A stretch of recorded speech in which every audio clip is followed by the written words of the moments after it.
Shalom teman-teman semuanya. Senang banget hari ini bisa bergabung kembali. Dan aku percaya Tuhan punya firman yang luar biasa akan memberkati dan mengajarkan pada setiap dari kita. Maka itu aku mau ajak buat kita ikuti renungan ini dari awal sampai akhir, supaya kita bisa mengerti secara full.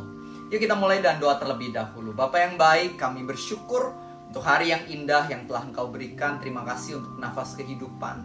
Terima kasih untuk sinar matahari. Terima kasih untuk keluarga, teman, dan juga panggilan kudus-Mu, supaya kami semua bisa menjadi berkat di dalam hari ini. Kami berdoa agar firman yang mau kami dengar ini sungguh-sungguh berdampak bagi kehidupan kami. Bantu kami untuk menangkap, mengerti, dan memahami, dan berikan kuasa Roh-Mu, supaya nantinya kami mampu melakukannya dengan baik dan benar. Di dalam nama Tuhan Yesus, semua yang siap mendengar kebenaran firman, kita sama-sama katakan amin. Teman-teman, hari ini aku membahas kisah yang sangat luar biasa dari Matius 20. Ini adalah salah satu perumpamaan Tuhan Yesus yang mungkin jarang dibahas, tapi sebenarnya mengandung pesan yang begitu luar biasa. Waktu itu Tuhan Yesus memberikan perumpamaan bagaimana ada seorang tuan yang memiliki kebun anggur. Dan di pagi-pagi benar dia ini keluar dan ketemu dengan beberapa orang yang pengangguran. Jadi ajak, mau nggak kerja di kebun anggurku? Dan singkat cerita, si tuan ini menjanjikan 1 dinar 1 hari. Singkat cerita, para pekerja atau para penganggur ini mau. Menjadilah pekerja bagi kebun anggur tuan ini. Pergilah mereka ke ladang anggur dan mulai mengerjakannya. Singkat cerita, sekitar jam 9 pagi, tuan ini keluar lagi. Ketemu orang lain yang sama pengangguran. Diajak lagi, mau nggak kerja di kebun anggur? Nah, mereka mau. Pergi kerja. Nah, jam 12, dia keluar, ketemu lagi. Suruh lagi, mau nggak kerja? Mau, oke, pergi. Habis itu jam 3, mau nggak? Mau, oke, silakan. Nah, jam 5, dia ketemu lagi beberapa orang. Dia bilang, mau nggak kerja di kebun anggurku? Mau, ya udah pergi kerja. Nah, singkat cerita, sekitar jam 6, itu anggapannya jam pulang kantornya. Akhirnya, si tuan ini suruh, oke, gaji, gitu ya. Gaji buat orang-orang ini, dia suruh suruhannya, dan bayarkan 1 dinar kepada masing-masing orang, mulai dari yang kerjanya paling belakangan. Jadi yang kerja jam 5 dapat nih 1 dinar. Wah, yang dari pagi mikir, yang kerja jam 5 aja, cuman kerja 1 jam, dapatnya 1 dinar. Wah, kita pasti lebih nih. Ternyata pas mereka yang kerjanya dari pagi banget, dapatnya 1 dinar juga. Mereka emosi, mereka marah ke tuannya ini.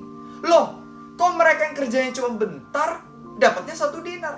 Kita yang udah dari pagi-pagi ini kerja keras, terik matahari, kenapa dapatnya cuma 1 dinar juga?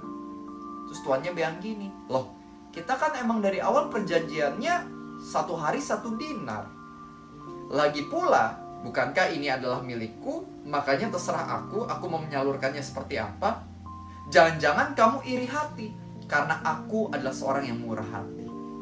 Nah teman-teman, ini itu sesuatu yang menarik banget dan kita bisa belajar banyak banget dari kisah ini. Teman-teman tahu nggak sih, 1 dinar itu gaji seorang prajurit Romawi 1 hari. Kurang lebih bisa dikatakan seperti itu. Jadi 1 dinar ini tuh nggak sedikit. Bukan uang receh, melainkan uang yang cukup besar. Ya, ini anggapnya orang jadi prajurit Romawi loh, 1 dinar sehari. Jadi ini gaji yang oke sekali. Dan ini tuh orang-orang dari pengangguran, teman-teman. Anggap aja penghasilan 0 harusnya setiap hari. Nah, tapi bayangin, misalnya dari penghasilan 0 jadi 500.000 sehari. Gede nggak? Gede banget ya kan? Harusnya mereka bersyukur. Tapi mereka yang mereka lakukan, mereka adalah merasa nggak adil, nggak layak. Gak ada orang yang kerjanya lebih dikit dari mereka, tapi dapatnya sama. Mereka lupa, harusnya mereka hari itu nggak dapat apa-apa jika bukan karena kemurahan si tuan pemilik kebun anggur ini. Dan teman-teman, ini sebenarnya menggambarkan diriku dan dirimu. Kadang-kadang kita sama kayak orang-orang yang komplain ini. Kita merasa Tuhan gak adil. Masa aku udah pelayanan lebih banyak dari dia? Aku udah ke gereja lebih rajin dari dia. Aku udah jaga kudusan lebih dari dia. Kok dia malah kesannya lebih diberkati? Kok dia kayaknya lebih kaya dibandingkan aku? This is not fair, ini gak adil. Kita komplain sama Tuhan. Dan Tuhan mau bilang pada kita gini, loh, kamu lupa, kamu seharusnya masuk neraka loh. Kamu seharusnya nggak layak diberkati apa-apa. Kamu layaknya itu dapat hukuman karena semua dosamu. Kamu harusnya nggak dapat apapun yang baik dari Tuhan. Kalau misalnya aku mau memberkati kamu dan memberkati orang itu, harusnya kamu nggak komplain, tapi kamu bersyukur karena aku baik sama kamu dan juga baik sama orang itu. Kalian sama-sama nggak layak, tapi aku berkati. Kalian sama-sama nggak layak diselamatkan masuk surga, tapi aku sediakan yang namanya keselamatan bagi kamu. Harusnya bersyukur dan bukan komplain. Teman-teman, masa kamu komplain sama Tuhan cuman karena kamu belum dapat promosi yang kamu harapkan? Kamu komplain sama Tuhan cuman karena kamu merasa uang kamu belum sebanyak itu? Teman-teman, ketahuilah dirimu, kita semua nggak layak dapat apapun yang baik dari Tuhan. Makanya pada Efesus 2 ayat 8 dikatakan, "For we are saved by grace, not by works, so that no one can boast." Karena kita diselamatkan karena kasih karunia Tuhan, bukan karena pekerjaan baik kita. Maka itu nggak ada satupun di antara kita yang layak untuk memegahkan diri. Teman-teman, pandang salib Kristus, maka kamu akan keingat betapa besar yang Tuhan udah kasih buat kita, orang-orang yang sebenarnya nggak layak. Teman-teman, Alkitab mengatakan, marilah kita pandang Tuhan Yesus yang penuh kerendahan hati. Dia rela tinggalin surga, datang ke dunia, serahin nyawanya di atas kayu salib untuk menebus dosa-dosa orang-orang bobrok kayak kita. Teman-teman tahu nggak sih, kalau bisa kita baca Alkitab, ketika Tuhan Yesus disalibkan, itu ada yang namanya bejana berisi anggur, dimasukkan bunga karang, dicelupkan ke anggur itu, dikasih ke mulut Yesus. Teman-teman tahu nggak, itu sebenarnya di zaman dulu itu kayak semacam alat cebok, teman-teman. Bayangkan apa yang harusnya ada di bagian pantat manusia diletakkan di mulut Sang Juru Selamat, diletakkan di mulut Tuhan, pencipta alam semesta, raja di atas segala raja. Dan Tuhan Yesus rela lewatin itu semua demi menyelamatkan kita. Maka itu seharusnya kita juga rendah hati mengatakan, Tuhan terima kasih atas semua yang sudah Engkau berikan. Yang sudah Engkau berikan, it's more than enough. Bukan kurang, tapi lebih dari cukup. Teman-teman, hari ini lewat firman ini Tuhan ingin mengingatkan kita jangan sampai iri hati sama orang lain. Jangan merasa diri lebih layak diberkati. Tapi marilah kita menjadi orang-orang yang seperti kata Alkitab, bersuka cita kalau orang bersuka cita, dan berduka cita kalau orang berduka cita. Itu yang Tuhan mau. Kalau orang itu mungkin hidupnya masih gak benar, tapi uangnya banyak, kita berdoa supaya hidup dia berubah jadi benar, supaya kekayaannya bisa dia pakai untuk jadi berkat buat banyak orang. Dan teman-teman, kalau misalnya hari ini kamu merasa masih ada hal-hal yang belum kamu punya, gak apa-apa. Jangan fokus sama apa yang kamu belum punya, tapi bersyukur atas apa yang kamu punya. Sebenarnya Tuhan udah kasih banyak kok. Kamu mungkin punya yang namanya teman, keluarga, masih punya uang buat makan, tempat tinggal, alat transportasi. Bukankah itu luar biasa? Kamu punya pilihan marah sama Tuhan atas apa yang kamu gak punya, atau bersyukur sama Tuhan atas apa yang kamu punya. Mulai hari ini teman-teman, jadilah orang-orang yang melayani Tuhan.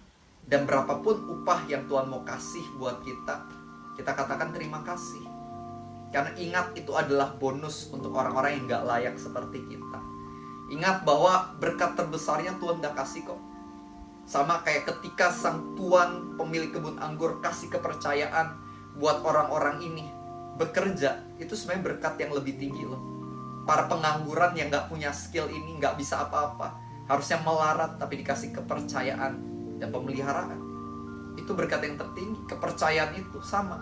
Kalau Tuhan hari ini memakai aku dan kamu jadi berkat, itulah sebenarnya berkat tertingginya.